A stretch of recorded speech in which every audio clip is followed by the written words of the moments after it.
Do you think schools should teach students how to manage money? Yes, definitely. Many students graduate knowing advanced math, but have no idea how to budget their monthly expenses, which is a bit ironic. Learning basic money management, like saving, spending wisely, and avoiding debt, can prevent a lot of stress later in life. Also, good habits are easier to build when you're young.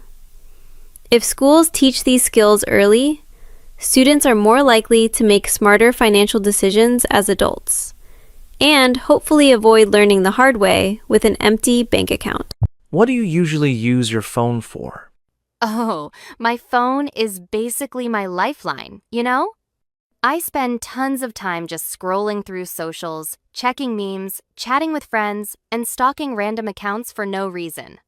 And I also use it to stream music and videos, and sometimes even read articles, just to pretend I'm being productive.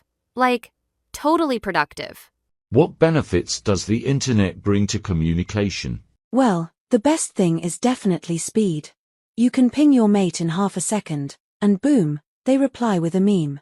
Even my gran uses video calls now, which is a bit scary when she suddenly pops up on screen with curlers in her hair.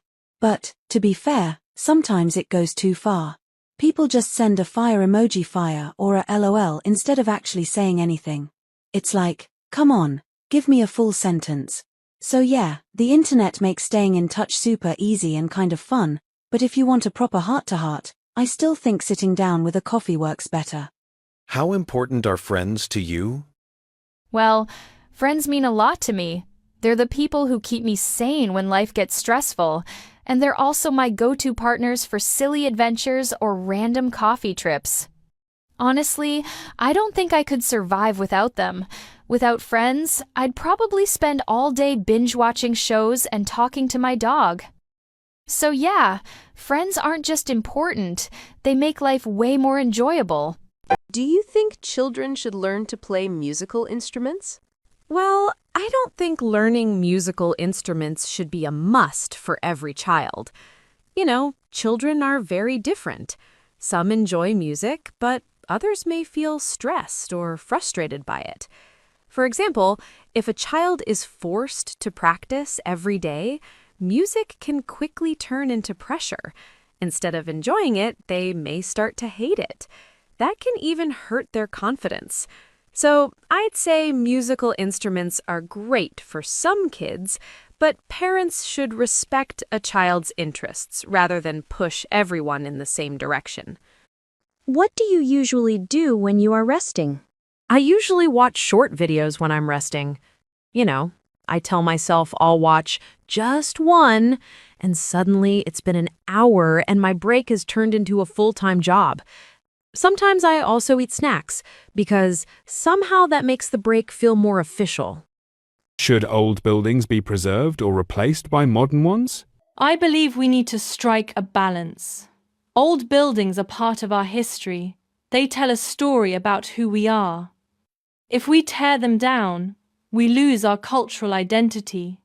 However, we also need modern buildings for practical reasons. Sometimes, old houses are just unsafe or not comfortable to live in. So, we should protect the historically important ones, but build new ones when we need better functionality. It's about having the best of both worlds. Do you think success means the same thing to everyone? Not really. Success is very personal and often depends on where someone is in life. For some people, it means a high salary or social status, while for others, it's simply having time, freedom, and decent sleep, which is already a luxury these days. As people grow older, their definition usually changes. Many start chasing balance and happiness instead of titles.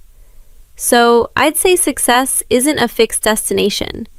It's more like a moving target that shifts with our values and experiences. Where do you think people usually come into contact with beautiful things?